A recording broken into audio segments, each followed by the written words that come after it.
principio, como siempre les digo, y no me canso de decirlo, muchas gracias por la presencia, por haberse hecho este ratito de día sábado, un sábado tan lindo para venir acá, que es parte de nuestra misión institucional, parte fundamental, diría, de nuestra misión institucional, poder sostener el tema del antisemitismo, el combate contra el antisemitismo y todo lo que nos ha sucedido también como pueblo, antes, pero también sobre todo a partir del 7 de octubre de 2023.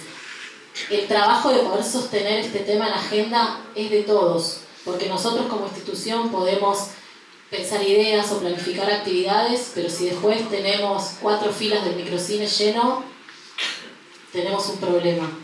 Así que valoramos, lo pongo a título personal, pero estoy segura que toda la comisión directiva también, valoramos muchísimo tener esta visión desde acá del microcine completamente lleno.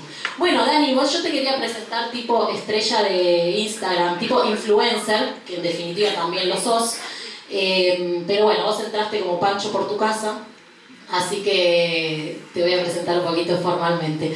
Dani Lehrer es licenciado en Ciencias Políticas, experto en seguridad y terrorismo, periodista, analista internacional y desde muchos años, sobre todo en X, ¿no? Ex Twitter, mantiene una campaña súper activa de combate contra el antisemitismo, pero que obviamente a partir del 7 de octubre viró también hacia otras plataformas, dedica prácticamente todo su tiempo productivo a postear, a estar en redes, ¿no? A mantener la agenda sobre todo este tema, y se dedica y voy a decir una palabra que va a sonar horrible, pero la voy a decir exprofeso, porque después vamos a hablar de eso. Se dedica a operar. Yo sé que la palabra operar tiene muy mala prensa, pero después vamos a profundizar un poquito sobre eso, para poner en agenda lo que los medios deliberadamente deciden ocultar. Así que Dani, muchas gracias. Estoy casi segura que todos los que están acá te siguen en Twitter, en Instagram, y en cierto modo muchas veces nos preguntamos, bueno, ¿cómo hacemos desde nuestro pequeño lugar para parecernos un poquito a Dani y poder estar ahí todo el tiempo generando agenda? Quiero arrancar contándote una pequeña anécdota que creo que ilustra el perfil de la persona a la que estamos hablando, para preguntarte qué pensás. No sé si ustedes, habrán visto que en los últimos tiempos proliferaron muchísimo los canales de streaming, ¿no? Sobre todo por ahí, la gente de un poco más de edad no los ve tanto, pero hoy la gente, los adolescentes, un poco para abajo, un poco para arriba, la comunicación pasa a través de los canales de streaming. Hay un canal que se llama Blender, que lo pueden encontrar en YouTube, que hace muy poquito tuvo un debate entre Kevin Ariel Levin, que es un académico comunitario bastante conocido, y Periodistán, ese es el nombre que se hace llamar en Twitter, ¿no? Fernando es su nombre de pila, que es un periodista que se dedica a hacer crónicas de viajes, pero basa, digamos, todo lo que tiene que ver con los viajes con Medio Oriente y demás, y tiene una postura, él es judío, lo dijo en el debate, pero bueno, tiene una postura absolutamente antisionista. El debate lo pueden ver en YouTube, fue un debate súper fuerte en donde por supuesto Kevin fue armado de argumentos académicos, o como le queremos llamar, nos empeñamos en llamar la verdad, ¿no? La verdad histórica, y realmente le dio a Periodistán una paliza atómica a nivel academia. Y obviamente Periodistán lo que hacía era repetir los eslogans de el genocidio, From the River to the Sea, todos los que ya sabemos. Cuando Kevin termina de hablar, que le toca contestar a él, el periodista que estaba conduciendo el debate le dice, bueno, Fernando, ¿ahora vas a hablar vos? Y Fernando le dice, sí, ahora le voy a contestar yo, pero primero, ¿me das un mate? Le dice el... Bueno, y ahí se generó como una charla, no importa, después la ven. Cuando termina, yo tengo una conversación con un compañero mío de trabajo y le digo, ¿viste? Kevin la rompió en el debate, le ganó, ¿no? Como esto que pasa en los debates, quién ganó, quién perdió. Estaba muy formado académicamente y el otro se mofaba, se reía. Y mi compañero en el trabajo me dijo, Silvana, estás equivocada. El debate lo ganó Periodistán. ¿Sabes por qué? Porque toma mate y fue al debate con una remera de Malvinas. Y eso a mí me abrió un poco los ojos y dije, ¿a quién le estamos hablando? Porque lo simbólico que implica el tema de tener un mate en la mano e ir a hacer la entrevista con una remera negra que tenía una gran inscripción sobre las Malvinas, implica una posición a la que nosotros no estamos llegando. Digo, a nosotros me robo en realidad. ¿Qué pensás vos? ¿A quién le estamos hablando y dónde está la falla para que esa gente no nos escuche? Bueno, primero, ¿se escucha? Sí. Buenas tardes a todos, gracias por la invitación, gracias por venir. Quiero aclarar algo, Periodistán no solo es antisionista, antisemita, sino que es un ultradefensor del régimen islámico de Irán. Él pinta en las redes sociales todo lo bueno que hace el régimen de los ayatolás. Lo aclaro para que se entienda un poco cuál es su ideología, no es solo antisemita. ¿A quién le estamos hablando? Los judíos del mundo nos dormimos una siesta de muchas décadas y le hablamos siempre a la misma gente. Nos quedamos con que la diplomacia y la academia y los libros y las cátedras servían para algo. Y la verdad es que el tiempo cambiaron los paradigmas comunicacionales y no se le habla más a esa gente, o por lo menos no se llega de esa manera. Lo que vos estás contando muy bien es que Periodistán con una remera simbolizando algo y con un mate llegó a la gente que ama a la Argentina o que quiere recuperar las Malvinas o que se siente más afín con él más que con el discurso. Y eso pasa. Y nosotros claramente hace muchos años que no entendimos que teníamos que virar e ir para otro lado. ¿A quién le hablamos nosotros? A lo mismo de siempre. ¿A quién le tenemos que hablar? Nosotros tenemos que ir a la gente que no conoce nada de nuestra causa, que no conoce nada sobre Israel, y lo tenemos que hacer a través de los nuevos medios digitales que hoy existen. Hoy la televisión o los medios tradicionales de comunicación están perdiendo mucho consumo, mucha audiencia. No está ahí la masividad. Nosotros tenemos que entender que tenemos que salir del uno a uno. Mirá, del 7 de octubre para acá hay muchos judíos que han escrito libros sobre el combate al antisemitismo. ¿Está bueno? Está fantástico. Pero ¿saben lo que creo yo? Que es más un tema de ego personal de decir, hice un libro que habla sobre antisemitismo, que una forma real de llegar a las masas. Y mientras nosotros íbamos de uno a uno, nuestros enemigos fueron por las masas. Nuestros enemigos van por estos medios de comunicación, tienen sus Al Jazeera por el mundo, financian con miles de millones de dólares cátedras en Estados Unidos, gobiernos, cátedras en universidades de Estados Unidos, gobiernos, partidos políticos, figuras internacionales que levantan la bandera palestina. Entonces hay que ir a hablarle a toda esa gente, a toda la gente que hoy consume la comunicación y la información de otra manera, redes sociales, inteligencia artificial, videojuegos, streaming. Hay que hablarle al que no sabe, a quien no sabe nada de nada. Y la manera no es hablarle catedráticamente, porque más de 7 segundos no te van a prestar atención. Bueno, pero vos siempre decís, nuestra mejor defensa es el argumento, ¿no? Más allá del tema de la plataforma y de los diferentes lenguajes que hay que usar, porque cada plataforma requiere o tiene su lenguaje que lo hace propio, ¿dónde vos identificás el punto débil del ciudadano judío de a pie, ¿no? Como se dice, del común? ¿En dónde está el argumento más complejo que no podemos debatir?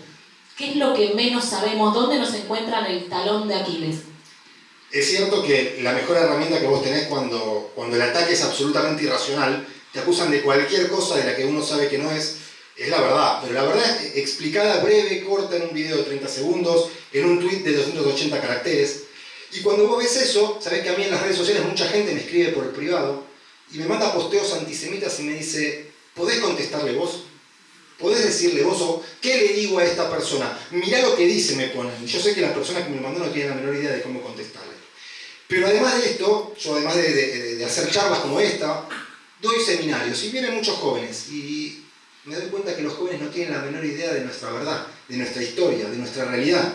Entonces, en un momento de la humanidad donde se está intentando instalar una posverdad, como por ejemplo que Israel es un estado genocida, que en Israel hay apartheid, que el pueblo judío en la tierra de Israel es un invento de hace 76 años, vos a eso le contestás con historia, con tu verdad, con tus raíces. Bueno, la mayoría de los judíos de a pie no la conocen, o no la conocen a la perfección. Entonces, así como nuestro enemigo nos sacó mucha ventaja porque supo enfrentar esta realidad, nosotros tenemos que hacer nuestra mea culpa y entender que nuestros jóvenes, en la mayoría, no tienen idea de nuestras raíces, no la tienen. Hoy, por lo que sea, porque creció, porque la vida comunitaria cambió, no existen prácticamente, no existen los movimientos juveniles, que es donde se nutrían de mucha información, porque los yules cambiaron su currícula porque había que estudiar mucho más inglés y tecnología que hebreo y cultura judía. Entonces, ¿dónde veo yo? En que la mayoría no conoce su verdad, porque si la conociera sería muy fácil refutar todos y cada uno de los mitos. Y desde tu lugar, ¿cómo haces para poder combatir ese gran flagelo que en definitiva es el huevo de la serpiente? Porque si los jóvenes no conocen o no pueden argumentar lo mínimo para poder sostener un mínimo debate, no te digo un debate académico, estamos perdidos. No solo los jóvenes, yo hablé de los jóvenes porque es la audiencia a la que uno más hoy tiene que ir, pero hay gente grande que tampoco. De vuelta, por un lado con seminarios y con charlas para que los chicos aprendan, por otro lado tratando de viralizar un tema que no se viraliza, y por otro lado toda esta campaña de antisemitismo que estamos viendo, que después vamos a hablar, que no fue espontánea, toda esta campaña de antisemitismo está plagada de desinformación. No es solo antisemitismo, sino que es desinformación. Abro paréntesis, por las dudas, por si alguien no lo logra entender. Hablar de antisemitismo o hablar de antisionismo es exactamente lo mismo, porque el antisemitismo moderno se descarga sobre el Estado de Israel. Así que ser antisionista es ser antisemita. Entonces, lo que yo trato de hacer es mostrar primero todo lo que los medios ocultan, adrede o porque no es noticia. Y no lo hago desde ahora, lo hago hace como 10 o 12 años. Entonces, yo trato de minuto a minuto mostrar una realidad que los medios buscan ocultar para contrarrestar la propaganda en nuestra contra. Busco enseñarle a los jóvenes para que tengan las herramientas básicas de defensa. Ahora, creo que eso lo debe hacer la comunidad judía como tal en sus instituciones, sobre todo las educativas. Yo lo hago desde un humilde lugar, en todo mi tiempo productivo, y aclaro el no productivo, porque está por ahí mi mujer, seguro me va a decir que el no productivo también. Perdón, quería decir algo que no lo dije antes y es importante. No vamos a abrir al final el micrófono para preguntas, porque sabemos que se hace como una cosa eterna, pero sí, si alguien tiene alguna pregunta específica, algo que quiere, Silvi está ahí con unos papelitos y una virome, entonces pueden escribir la pregunta y vamos a ver si tenemos tiempo, aunque sea para 2 o 3 preguntas del auditorio. Dicho eso, que me había quedado en el tintero. Esta guerra es una guerra de slogans. Lo hemos visto y los medios se encargaron de potenciar esos eslogans sin demasiada, casi diría sin ninguna explicación detrás. El genocidio, la ocupación, el apartheid, from the river to the sea, todo. Del otro lado de la historia, he visto pocos eslogans que evidentemente funcionan muy bien, porque el eslogan es muy fácil de repetir, no importa después qué hay detrás. Hace muy poquitito salió una campaña muy interesante, yo la vi en Instagram, pero imagino que debe estar replicada en las diferentes plataformas, que se llama The Poster Behind the Person. The Person Behind the Poster, bueno, la persona detrás del póster, donde muestran todos esos pósters que los tenemos a todos prácticamente en la cabeza, ¿no? Que los vimos, que hace un año que los venimos viendo, que ya nos conocemos esa foto de memoria. Y el primer slide es el póster y después cuentan un poco quién es esa persona y cuestiones de la vida.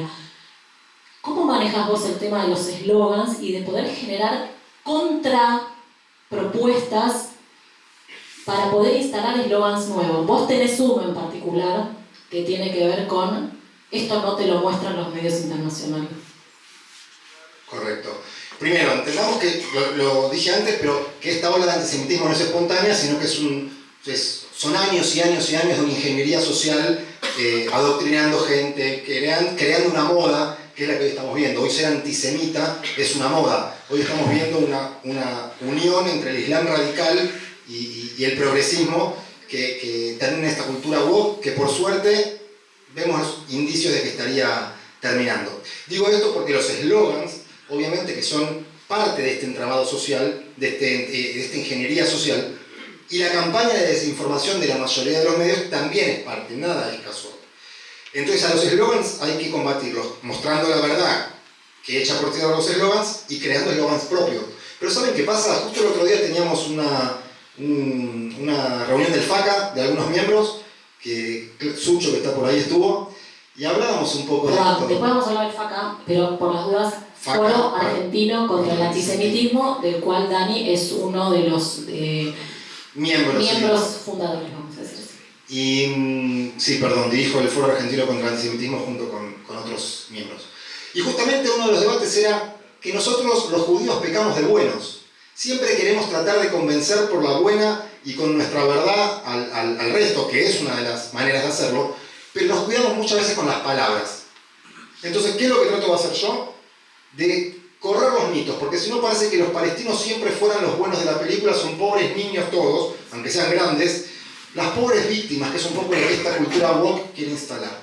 Entonces yo tengo mis propios eslogans, y los digo abiertamente y los escribo. Uno es, que no es post 7 de octubre, sino que es anterior: esto no te lo muestran los periodistas internacionales, porque es una manera de que la gente entienda que los medios te muestran solo lo que les interesa mostrarte, ya sea porque son parte de la campaña de desinformación o porque no les suma puntos de rating mostrarte la verdad sobre Israel.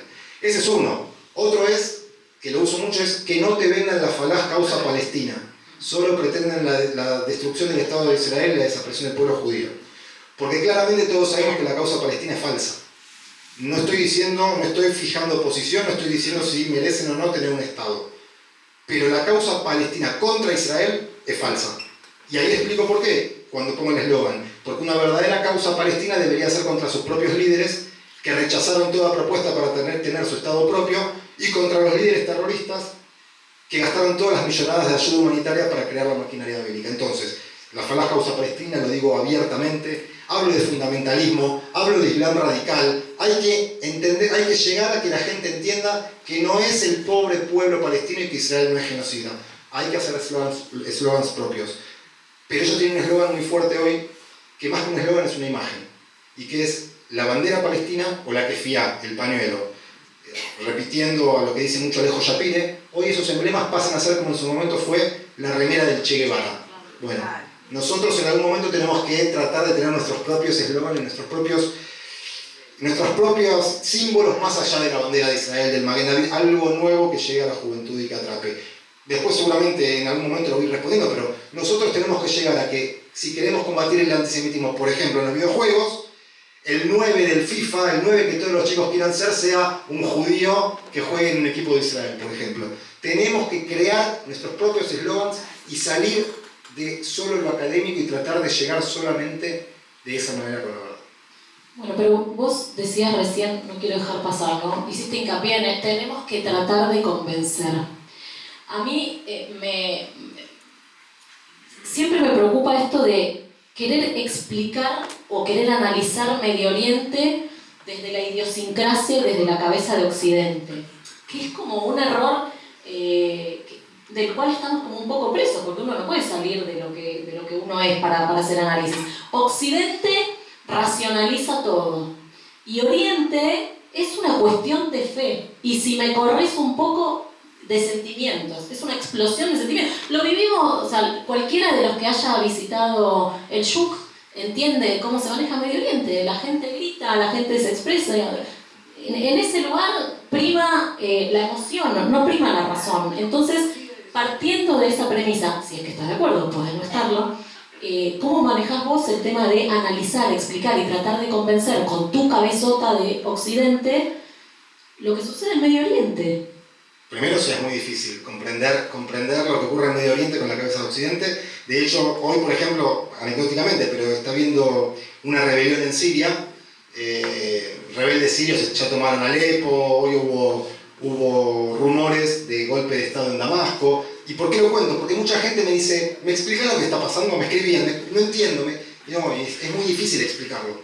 Porque dentro de esos rebeldes hay 9 grupos distintos, uno apoyado por Estados Unidos, otros son los kurdos que Turquía quiere eliminar. Es inentendible. Entonces digo, es tal el berenjenal de Medio Oriente y tal la manera de pensar que tienen ellos que es muy difícil comprenderlo desde nuestra cabeza occidental. Ahora, yo trato de ser racional, trato de analizar, trato de volcar información precisa para que la gente lo entienda, pero no voy a negar que la mayoría de las veces me gana la verborragia.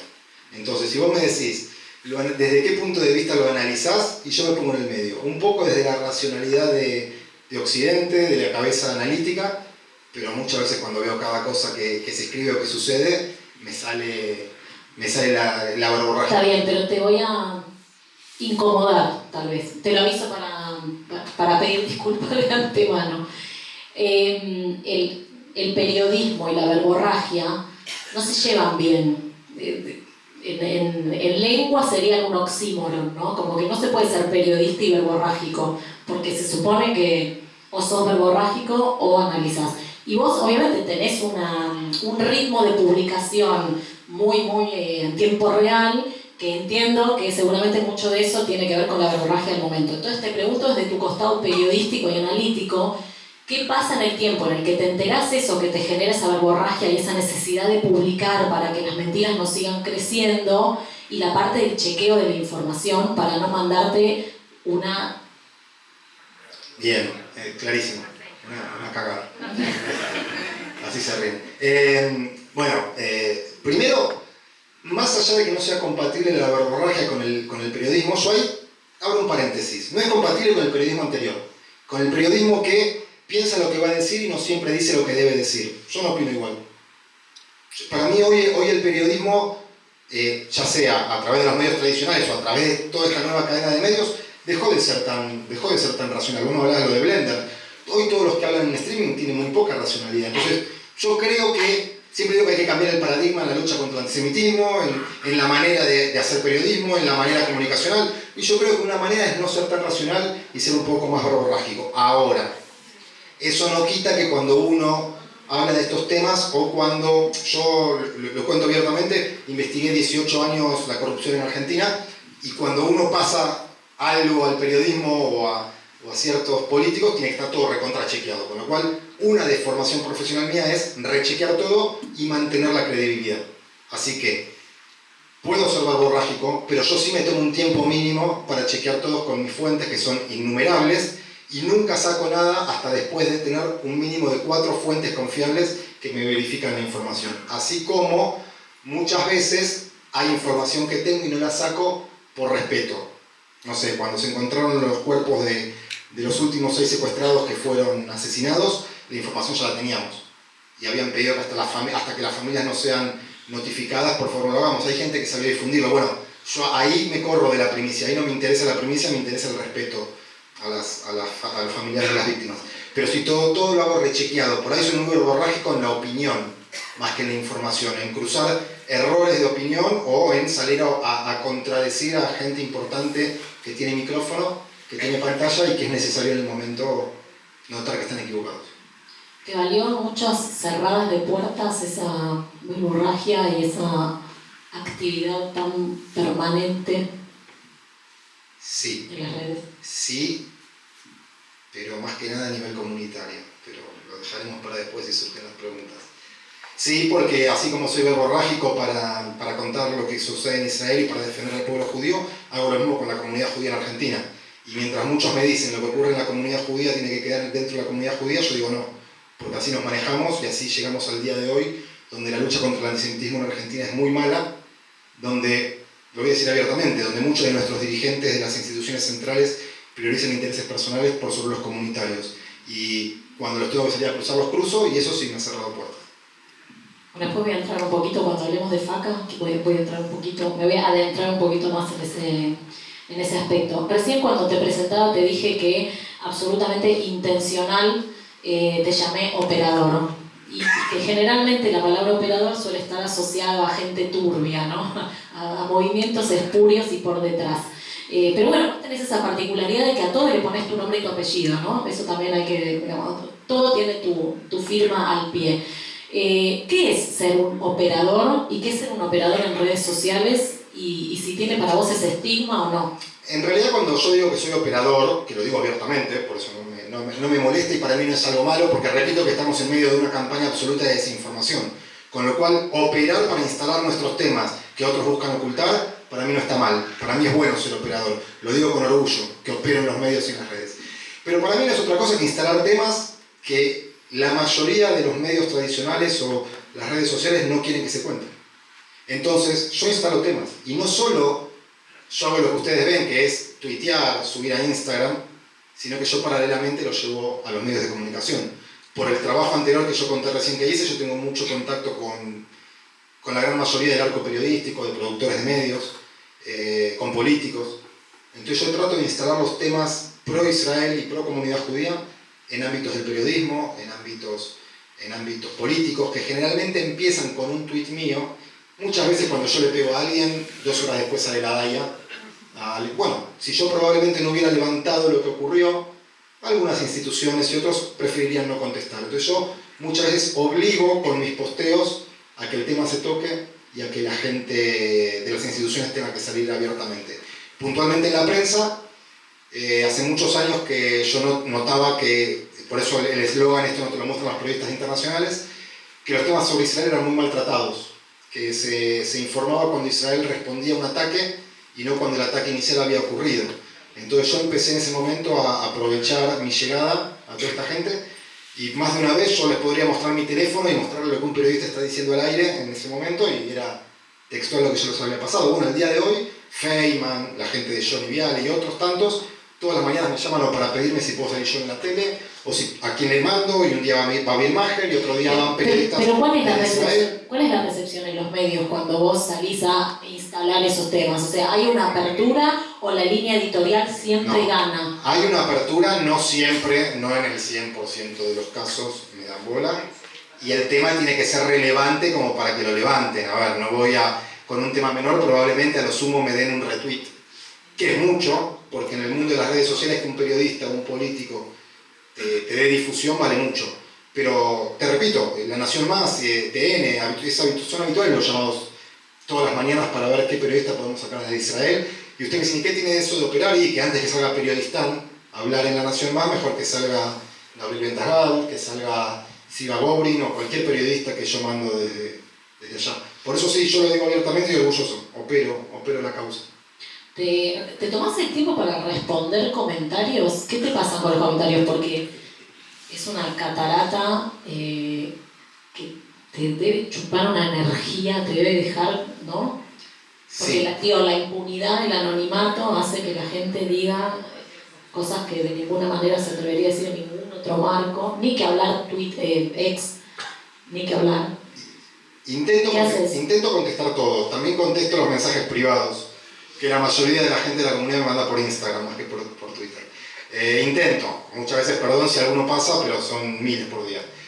Contesto todos, no todos, intento contestar todos los posteos que requieren ser respondidos, por 2 cosas. Primero, porque si pretenden instalar una mentira y tienen muchos seguidores sobre un posteo mío, yo debo contrarrestar eso. Pero segundo, hoy las redes sociales tienen un poder de viralización tremendo.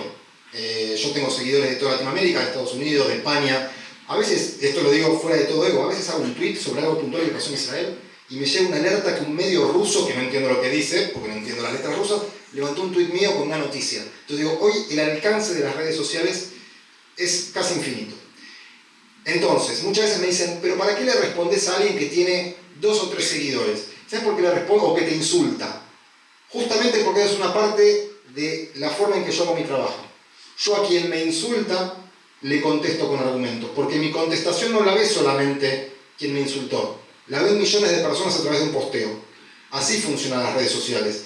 Yo hoy estoy acá hablando con, no sé, 200 personas.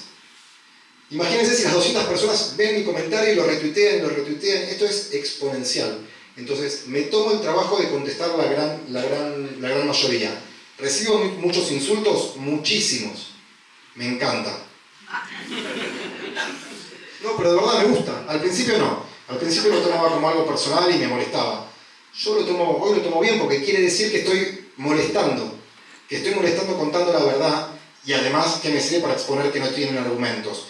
Un solo insulto me molesta, uno solo, y lo digo siempre, lo vuelvo a repetir y no es hacia mí. Yo por un tema de homenaje intento subir, probablemente alguna se me pase, la foto de cada soldado caído. Cada vez que un soldado cae en combate, yo subo la foto. El único insulto, y lo hago en homenaje a chicos de 19, 20, 21 años, o más grandes también, que están dando la vida por la existencia de Israel y del pueblo judío. Cuando ahí me contestan un sionazi menos, un mataniño menos, Ese me molesta porque no es personalmente contra mí ni contra lo que hago, sino que es contra alguien que acaba de dejar su vida en la pelea. Al resto le trato de contestarle siempre con altura. Algunos salen a insultarlos de parte en defensa mía, no es que los mando yo. Vos recién, quiero hacerte una pregunta bastante pragmática, porque recién estabas contando un poco y dijiste lo que yo hago en mi trabajo.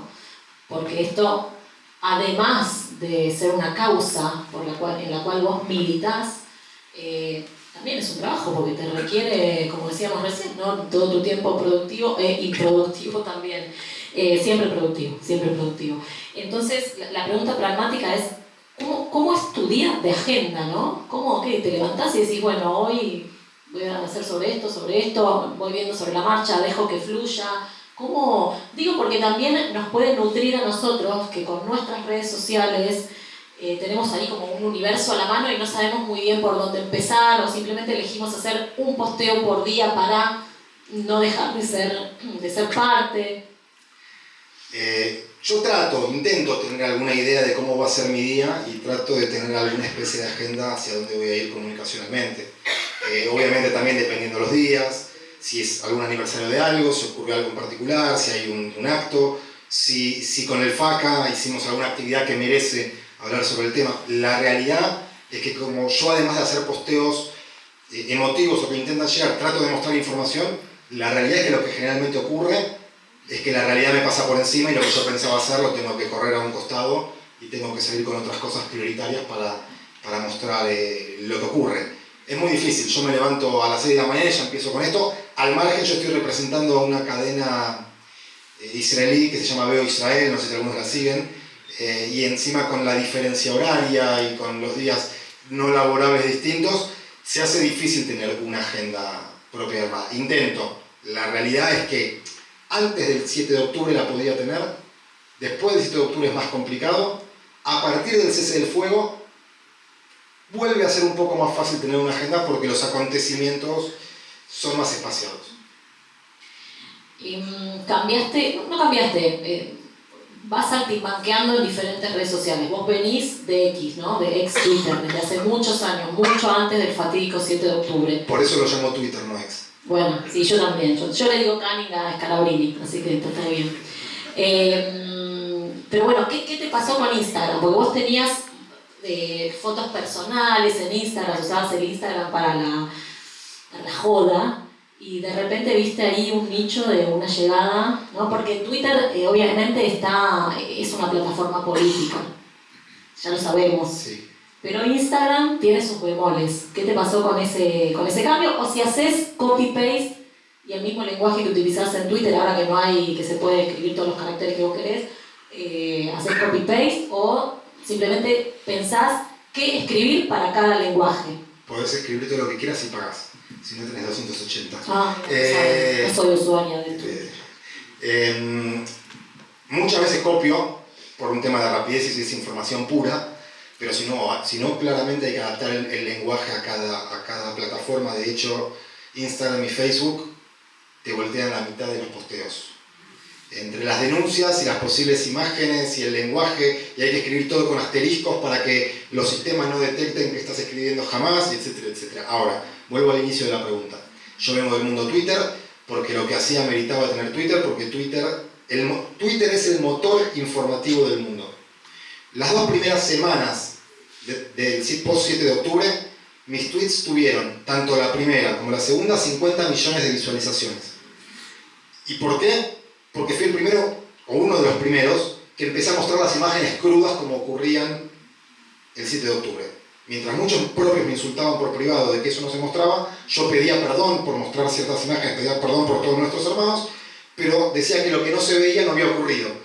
Y de hecho a los 3 días empezó el intento negacionista, así que menos mal. Ahora, la realidad es que no lo vi yo lo de Instagram. Yo tengo una seguidora que la conozco personalmente, que vino a algún evento del FACA, que un día me dijo, vos tenés que dejar de boludear con Instagram y subir las fotos de tu hija jugando al hockey en Sisao, ascendiendo o con tu familia en la playa. Me dice, hay otro mundo que en Twitter no está. Y efectivamente cuando me lo dijo, empecé a ir a Instagram. Las primeras semanas intenté subir las imágenes igual, aunque que duren lo que duren, y descubrí con el tiempo que hay un público totalmente diferente. Y por eso también empecé a hacerlo en TikTok. Con menor frecuencia. Exactamente eso te iba a preguntar. Con menor frecuencia, pero para empezar a ganar seguidores, yo tengo 10.000, 12.000. Para instalar en todos los lugares donde los jóvenes ven, porque después podemos ahondar, pero hoy los jóvenes se informan de una manera distinta, por imágenes, por videos y demás. Ahora, yo en Instagram descubrí, por ejemplo, que si bien mucha gente de la comunidad a mí me sigue en Twitter, la mayoría se mueve en Instagram. Y la explosión que yo tuve por ahí comunitariamente, con mis charlas, mis capacitaciones y demás, fue, o se dio más, por la actividad que hago en Instagram que por la que hacía en Twitter. La interacción que tengo con gente de la comunidad es mucho más por Instagram que por Twitter. Ahora, yo tengo muchos seguidores de calidad, en el sentido que son personalidades importantes en las dos redes. Y tengo mucha gente que no es de la cole en las dos redes. Y lo digo, ¿por qué cuento esto? Porque me encanta esta charla, me encanta que hayan venido todos, me encanta hablarle a los judíos, hablarnos, porque yo soy judío obviamente, pero tenemos que empezar a entender que hay que hablar para afuera. Bueno, sí, es lo que hablábamos hace un ratito, ¿no? El tema de cazar en el zoológico o pescar en la pecera. ¿Qué te pasa vos con eso? ¿Te genera, tuviste encontronazos de situaciones en las que dijiste todo esto vale la pena porque alguien no del zoológico, que se entienda bien por favor lo que estoy diciendo, se acercó y te dijo entendí, estoy con vos, mucho. No soy judío pero estoy con esta causa? Bueno, vamos a contar algunos casos puntuales, no me voy a expresar demasiado, pero claramente yo digo que hay que pescar fuera de la pecera, no digo zoológico porque metes a toda la fauna y parece que... Pero digo, está muy bien que nos hablemos entre nosotros, pero es lo que hicimos toda la vida. Y somos 15 millones alrededor del mundo y nosotros necesitamos multiplicar las voces exponencialmente. Abro paréntesis, nosotros no le hablamos al antisemita confeso que muy rara vez va a entender y va a cambiar de opinión. Ha habido algún caso, pero es uno, dos. Nosotros le hablamos al público que no sabe nada y que solo le llega una visión del mundo que es la anti-israelí y la antisemita. Entonces, nosotros no podemos dejar ese espacio vacío de la narrativa y tenemos que dar esa pelea. Por eso tenemos que multiplicar exponencialmente las voces por fuera de lo comunitario y por fuera de la comunidad judía. Bien, a mí me pasa mucho que en mis posteos, por ejemplo, una me contesta con un hashtag que termina diciendo no soy judía, pero soy judía. Y arriba de ese posteo que termina con el no soy judía, pero soy judía, pierdo la cuenta muchas veces porque suele ocurrir, o yo lo potencio porque lo publico, miles de posteos con gente que me pone no soy judío, pero soy judío. Entonces quiero aclarar esto, muchas veces la gente me dice estamos solos. No, créanme que hay millones de personas dispuestas a gritar con nosotros. Pero tenemos que generar el contexto para que esa gente grite. No van a salir ahora a la calle con la bandera de Israel. Nos van a apoyar en lo que hagamos. Pero tenemos que traerlos a la causa. Tenemos que contarles nuestra verdad. Tenemos que participarlos. Me pasa mucho, miren, yo soy amigo por el FACA de una diputada nacional, Karina Banfi. Karina Banfi no es judía. Está casada con Hernán Charovsky, que es de la cole. Ella no es judía. Y después del 7 de octubre abrazó la causa judía como si fuera propio. Y se recorrió Bahía Blanca para comprarse un Maguen David. E hizo un posteo, ella tiene 2 hijos adoptados, 2 hijos de color, no sé de dónde son, no son argentinos, no conozco la nacionalidad, y cuenta en ese posteo muy emocionada que cuando llegó a la casa después del 7 de octubre y que ella compró el Maguen David, los hijos le dijeron, mamá, ¿nosotros somos judíos? Y ella le dice, sí, todos somos judíos. Y lo cuenta y me lo manda. Y yo lo posteé. Atrás de ese posteo de ella, de vuelta, perdí la cuenta de la cantidad de gente que me mostraba cómo tenía un Maguen David sin ser judío, cómo tenía la chapita y cómo tenía otra cantidad de demostraciones de apoyo al pueblo judío de Israel. Y cada tanto lo vuelvo a hacer, porque alguien me lo manda por privado, le pido permiso para postearlo, y me pasa muchísimo. Y me ha pasado con musulmanes, que me mandan mensajes diciéndome, los musulmanes no somos todos así. Es el Islam radical, ojalá el mundo lo pudiera entender, ojalá el resto de los musulmanes puedan abrir los ojos. Ahora, con el FACA, con el Foro Argentino contra el Antisemitismo, hacemos acciones tendientes a hablarle a todo el mundo, pero por sobre todo al mundo no judío, y ahí es donde hacemos muchas acciones para políticos, periodistas, jueces, fiscales. Y una de las actividades que hicimos hace un tiempo fue conseguir los derechos del documental Nova, del Festival Nova, y conseguir una sala de cine en el Paseo Alcorta. Invitamos a políticos, periodistas, familiares de ellos, jueces, fiscales no judíos. El documental termina con una frase, la última parte del documental es un israelí que se acerca a un arbusto donde hay otros israelíes escondidos y les dice, salgan, soy de ustedes. Termina el documental. La gente se va en silencio. Puedo nombrarles a Marielle Fitzpatrick, la periodista que no es judía, pero que su hija va a Ort y abrazó la causa. Puedo contarle a su marido. Y 3 o 4 o 5 personas más que se iban de la presentación y me daban la mano, todo silencio, no soy, a partir de ahora soy de ustedes. Todos me decían lo mismo porque era la frase con la que había terminado.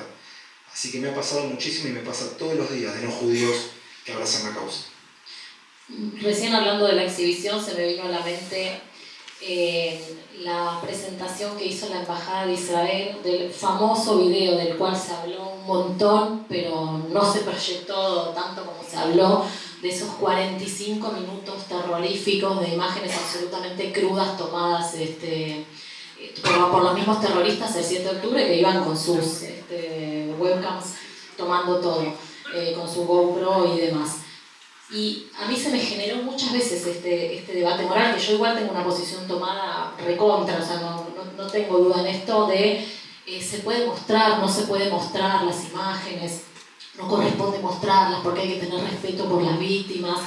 Y bueno, Israel decidió no mostrarlo, o sea, mostrarlo después de mucho tiempo y a muy pocas personas relacionadas con el periodismo, la diplomacia, en fin.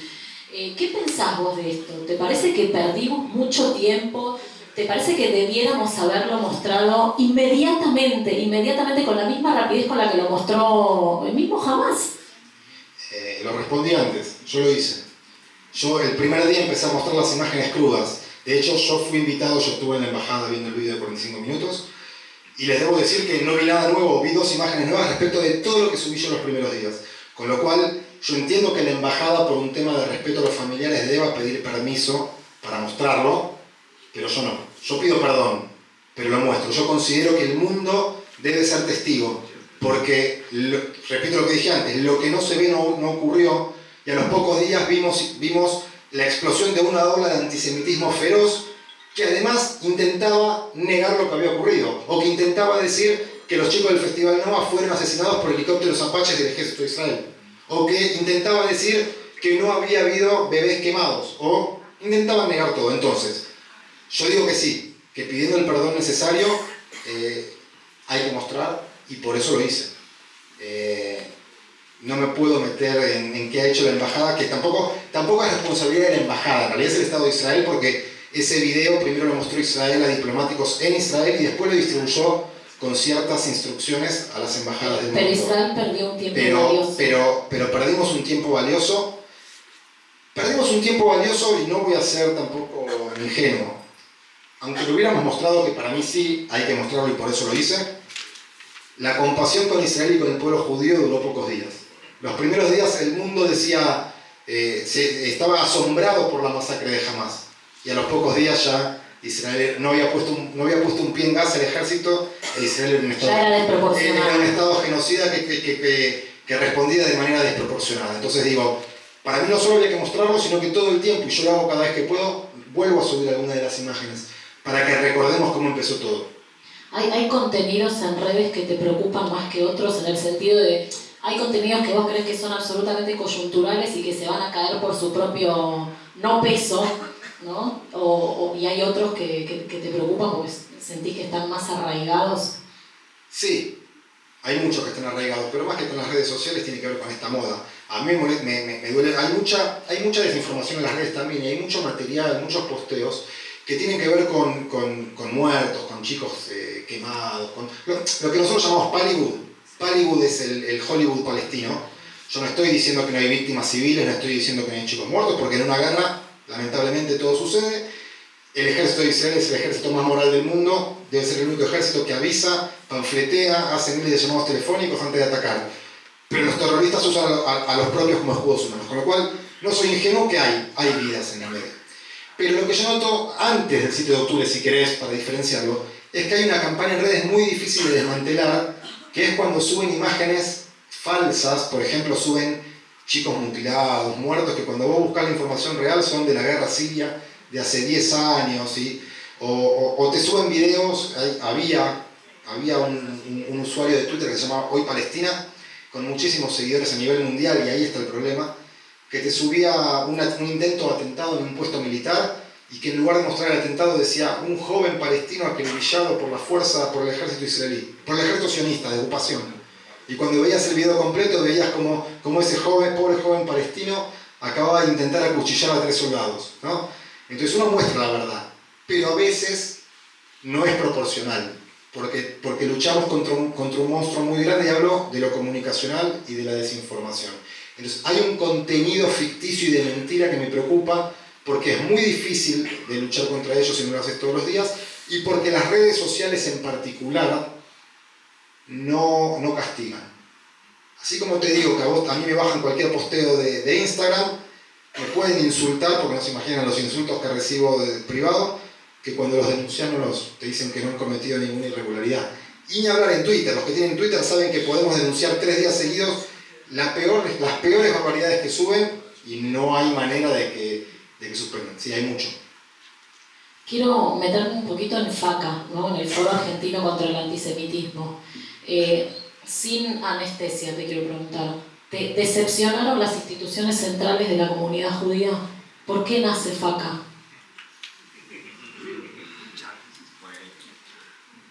Dije Chan. Los que me siguen saben lo que opinan. Sí, me decepcionaron. Pero no me decepcionaron ahora. Me vienen decepcionando desde antes. Me vienen decepcionando desde que la DAIA hace muchos años quiso levantar la querella de la causa AMIA por intereses políticos y entonces dejando de defender los intereses comunitarios. Así que yo hace muchos años que le perdí el respeto a las instituciones centrales cuando hacen más política que defensa comunitaria. Número 1. Número 2. Estamos ante la peor ola de antisemitismo que hemos sufrido desde la creación del Estado de Israel y yo noto que las entidades centrales de la comunidad judía brillan por su ausencia. 3. Después del 7 de octubre... Espera, ¿qué te gustaría que hagan? Ahora ahondo, pero 3. La mayoría de la dirigencia, hablo de las instituciones centrales. Después cada una que haga lo que quiera. Pero después del 7 de octubre he visto muchos viajes de los dinosaurios dirigentes comunitarios. Y perdón, yo, si me preguntan, hablo. Así que ahora, esté quien esté, que escuche. Muchos viajes a Israel para sentirse bien, bancados seguramente por las instituciones, y que van los dinosaurios de siempre a sacarse fotos diciendo que estuvieron en Israel, cuando más lógico hubiera sido mandar a gente con influencia que pueda mostrar al mundo lo que había pasado. Entonces, vuelvo a decir que generalmente ponen los intereses propios de quienes la dirigen por sobre los comunitarios. ¿Qué debería hacer la DAIA? La DAIA o las instituciones centrales. Por ejemplo, cambiar el paradigma de la lucha contra el antisemitismo. Generalmente, las instituciones, organismos internacionales me refiero no como organismos públicos, sino por ejemplo la ADN, la Liga Antidifamación, que luchan contra el antisemitismo, lo que ha pasado ahora demostraron que vienen trabajando muy mal. Me están grabando, así que no digo lo que voy a decir, si no lo diría. Están trabajando muy mal. Así que soy muy crítico de eso. En ese contexto, en el contexto de que notamos que había un espacio de narrativa que no se estaba usando en nuestra defensa, es que se crea el FACA. El FACA yo soy uno de los miembros fundadores, pero el FACA originalmente es una idea de la diputada nacional Sabrina Jmechet, Laura Alonso, no sé si la conocen, y Elisa Trota, que es una venezolana que estuvo mucho tiempo en el Congreso Judío Latinoamericano, que defiende el tema de la lucha contra la dictadura ahora en Venezuela, pero automáticamente llamaron a una serie de miembros fundadores. Y lo que buscamos es dar una pelea que notábamos que no se estaba dando, y no solo que no se estaba dando, sino que no se daba en la forma que se debe dar. Nosotros tenemos que entender que el paradigma de la lucha contra el antisemitismo cambió.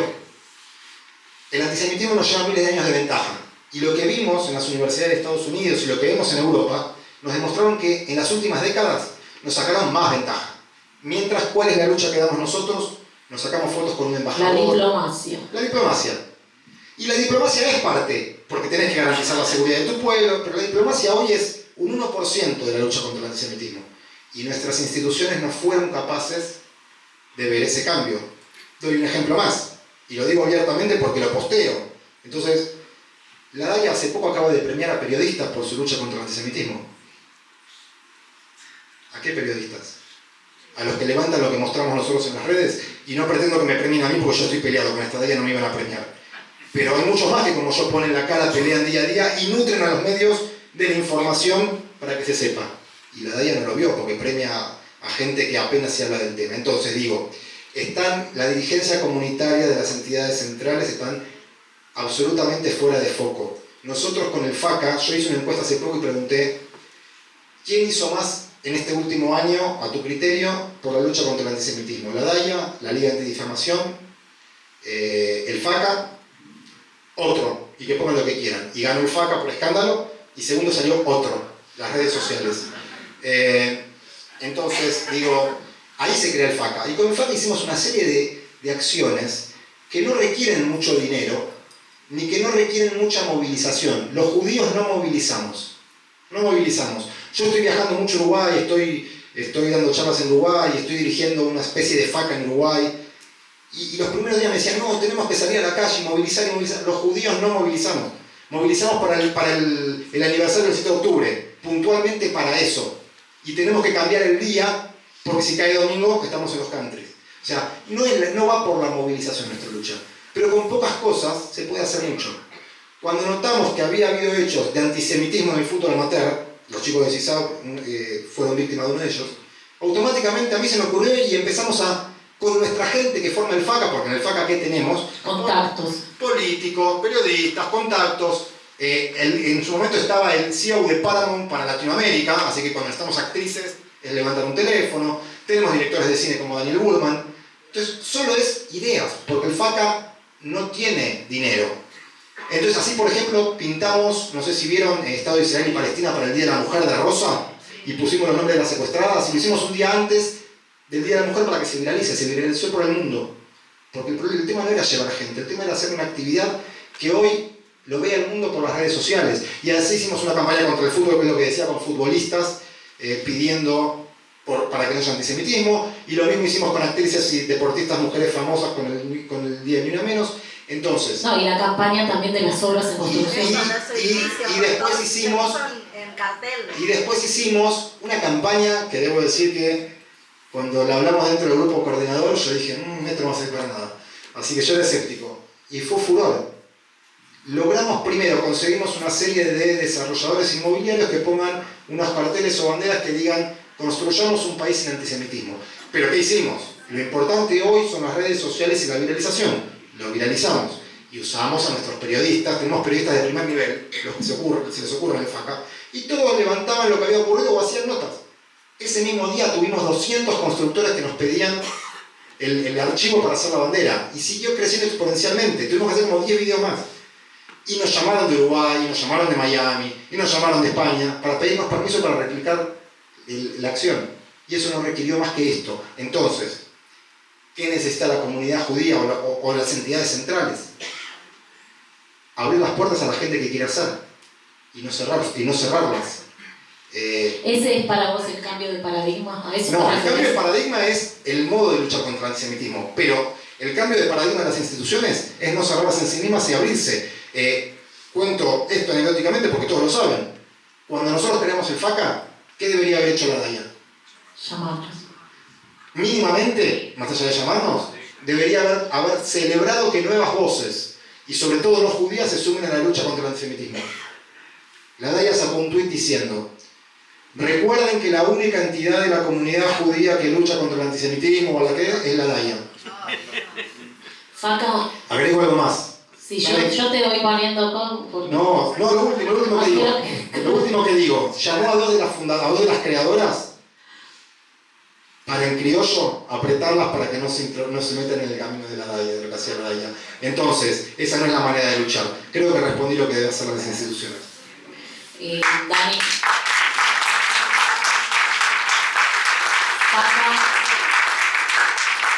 FACA nace como un foro reactivo, ¿sí? O sea, causa-consecuencia.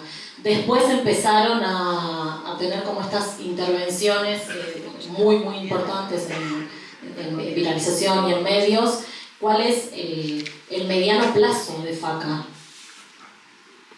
Justo tuvimos una reunión estos días para ver hacia dónde vamos. Y no puedo contar demasiado lo que vamos a hacer, pero estamos intentando ir al mundo que yo les contaba un poco, al mundo de los videojuegos, al mundo de llegar a través de otras plataformas a los jóvenes del mundo, aunque el FACA sea argentino, pero estamos pensando, a raíz de que yo estoy con la gente de Uruguay, viendo de que crezca un poco hacia Latinoamérica y de generar algo más, más genérico de lucha contra el antisemitismo. Pero estamos tratando de ir hacia ese lugar. Nosotros hay otras acciones que hacemos que por ahí no se ven, pero obviamente, por ejemplo, cuando vinieron vinieron familiares de secuestrados argentinos, logramos que todo el arco político, todo el arco político de la Cámara, o sea, los diputados de todo el arco político, menos la izquierda, obviamente, en un acto que se hizo en la Cámara de Diputados, firmaran un documento pidiendo por la liberación de los argentinos, y eso incluía, por ejemplo, al kirchnerismo, y sin hablar de política, lo digo porque incluía al ex canciller Cafiero, cuyos comunicados eran todos antisemitas mientras era canciller, y sin embargo vino y participó. Entonces digo, hay muchas acciones por detrás que hacemos que no se ven. Vamos a las universidades, intentamos bajar mucho material para que entiendan muchas cosas. Damos capacitaciones a algunos medios cuyos periodistas a veces cometen muchos errores. Digo errores para dejar en la duda. Le damos material como trípticos que generamos para que cuando informan sobre Israel no cometan ciertos errores básicos, pero puntualmente vamos hacia tratar de llegar a las nuevas plataformas y a los nuevos medios. Silvi, ¿vos tenés alguna pregunta del público? ¿Hay algunas que ya contestó o las volvemos a hacer? Algunas que ya Sí, por eso. Bueno, se escucha, ¿no? No Sí, necesitamos sí, sí. micrófono. Respecto del conflicto de Medio Oriente, ¿qué cambia para Israel después del triunfo de Trump? De Trump. ¿Qué cambia el triunfo de Trump para Israel? Bueno, yo, antes lo charlamos un poco. Yo voy a contar lo que yo veo o veía de Israel antes del triunfo de Trump. Y el triunfo de Trump lo que trae es la reafirmación de esto que yo creía.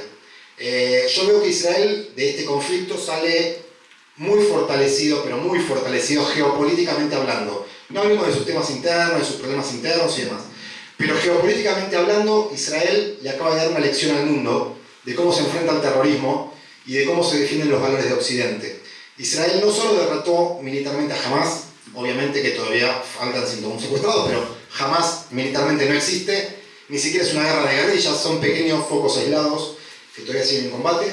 Israel le dio una paliza descomunal a Hezbollah antes de entrar en conflicto con las operaciones antiterroristas como la operación Vipers, que a mi criterio es la operación más grande antiterrorista de la historia mundial. Eliminó a los líderes de Hamas, eliminó a los líderes al 1 y 2 de Hezbollah, le destruyó la mitad del arsenal antes de entrar por tierra. Pero además le dio una lección a Irán. Recuerden que Irán ahora usa de excusa a Trump para decir que porque ganó Trump no respondió al ataque israelí. Mentira, no respondió porque Israel, sin hacer demasiada laraca, le atacó un centro, una parte de un centro nuclear y los sistemas antimisiles que lo protegen, para demostrarle que el próximo ataque iraní iban por los reactores nucleares. Pero no solo eso, sino que lo que estamos viendo en Siria está demostrando que el régimen de los ayatolás está en decadencia. Entonces, yo creo que Israel va a salir muy fortalecido, geopolíticamente hablando. Creo que esto va a traer el retorno a la agenda de los acuerdos de Abraham. Los acuerdos de Abraham son los acuerdos por los cuales Israel empezaba a normalizar relaciones con países árabes, cuyo impulsor fue Donald Trump. Y creo que en definitiva Israel va a terminar normalizando relaciones con Arabia Saudita, que es lo que el 7 de octubre vino a echar por tierra. Porque si Israel logra eso, la causa palestina no existe. Porque sepan que para los árabes los palestinos no existen. Sepan que los árabes, los que no son radicales como los iraníes, como el régimen iraní, no quieren saber más de la lucha contra Israel, quieren ir al nuevo mundo, quieren ir a negociar, quieren terminar con esto. Yo esto lo decía antes de que gane Trump. El triunfo de Trump, por todo lo que dije, creo que reafirma mi postura de que veo que ese es el camino en el mediano plazo, ¿no? Otra que tenía que ver con esto. Parece que puede caer el gobierno sirio en manos de Al-Qaeda. ¿Esto le conviene a Israel? Yo antes dije que es muy difícil explicar Medio Oriente, solo voy a decir que no es que el gobierno sirio puede caer a manos de Al-Qaeda. Hay 8 grupos distintos, cada uno patrocinado por alguien distinto. Uno muy fuerte patrocinado por el régimen turco. Entonces, si ese es quien se hace del poder, no beneficia a Israel. Ahora, Es muy difícil explicar el Medio Oriente y todo puede pasar. Puede ser que un nuevo régimen beneficie a Israel o puede ser que sea tan o más extremista que el actual. Lo que hoy beneficia a Israel es que se están matando entre ellos. Es que... No, pará, y otra cosa más, que en general todos esos países siempre evadieron el tema de ser ellos quienes cuiden sus fronteras, porque les viene relativamente bien que la frontera la cuide el brazo armado, aunque no sea legítimamente avalado por la gente. Hoy, por ejemplo, Irak tuvo que cerrar las fronteras, porque no quieren, o sea, hay un polvorín muy grande, pero, entonces digo, no puedo decirte qué va a pasar porque no sé quién definitivamente va a quedar con el poder, si es que cae Assad. Sí quiero decir que ¿por qué ocurre esto? Porque Rusia está teniendo sus propios intereses y no puede ayudar al régimen sirio, y porque Irán fue absolutamente debilitado. Esto lo que demuestra es el triunfo absoluto del Estado de Israel, más allá de que los medios o algunos quieran mostrarte lo contrario. Sí, una aclaración importante. Es muy probable que en los próximos días veamos que muchos operativos de Hezbollah quieran cruzar el territorio sirio. ¿Por qué? Porque en Siria hay muchos depósitos de armas y muchos arsenales de Hezbollah.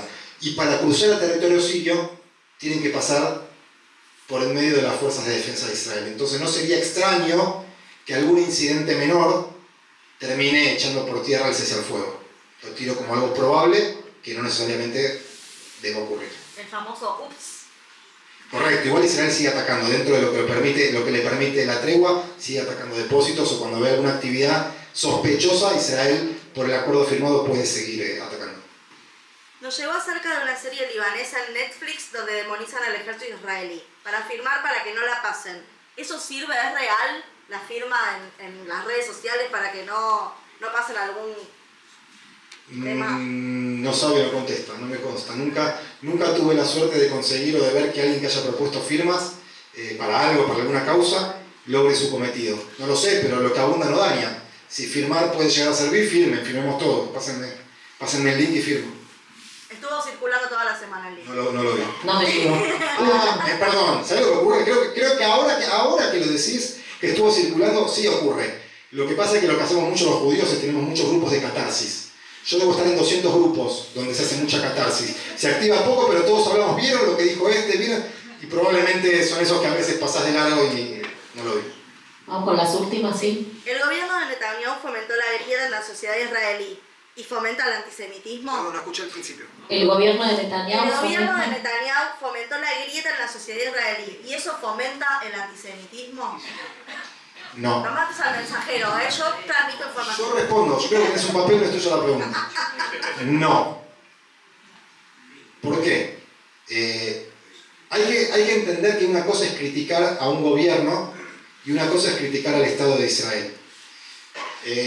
¿Quiénes son los primeros críticos de Israel o de un gobierno en Israel? Los israelíes. Y los israelíes generalmente no son antisemitas. ¿Por qué? O no son antisionistas, porque obviamente que no quieren la destrucción y la desaparición del Estado de Israel. Que algunas personas usen a Netanyahu y lo tilden de los peores crímenes de guerra o ahora el pedido de captura para después decir, vieron, era verdad, Israel es un Estado genocida y bla, bla, bla, bla, bla. No me parece que eso fomente el antisemitismo, pero es importante dejar algo en claro. El antisemita no necesita una excusa en particular. De hecho, esgrime tantas excusas para decir que nos odia que en realidad no tiene ninguna valedera. Son todas mentiras. Tiene ganas de escupir su odio y va a encontrar cualquiera. Como por ejemplo, para que se entienda un poco la respuesta. Y si la tenías, la hago yo la pregunta antes. Siempre me preguntan, ¿es bueno o es malo tener un presidente tan pro-Israel o tan pro-judaísmo como Milei? ¿No puede generar más antisemitismo? Y la respuesta es la misma. Siempre me la hacen, ¿eh? ¿Estaba? Pero... Siempre. Está buena la respuesta. Y me la hizo Ioni también en Kipur. El antisemita no es una excusa. Si no es Milei, van a encontrar otra excusa para escupir su antisemitismo. Créanme que en Argentina, por suerte y por ahora, solo por ahora, vivimos en una panacea al lado de lo que es el antisemitismo en el resto del mundo. Tenemos un presidente que cada vez que ocurre algo en Israel o que tiene un pedido de captura Netanyahu, sale a defenderlo. Ustedes se imaginan, sin hablar de un costado político, pero ustedes se imaginan lo que sería hoy la Argentina, las calles de la ciudad, las calles en el conurbano, en la peor del antisemitismo, con los de Lía y los esteches de la vida, con plata del Estado, militando en la calle y por ahí, o por ahí movilizándose en las puertas de los yures, entonces siempre dan un presidente que nos defienda y que nos apoye. Y después lucharemos contra el antisemitismo como hacemos siempre.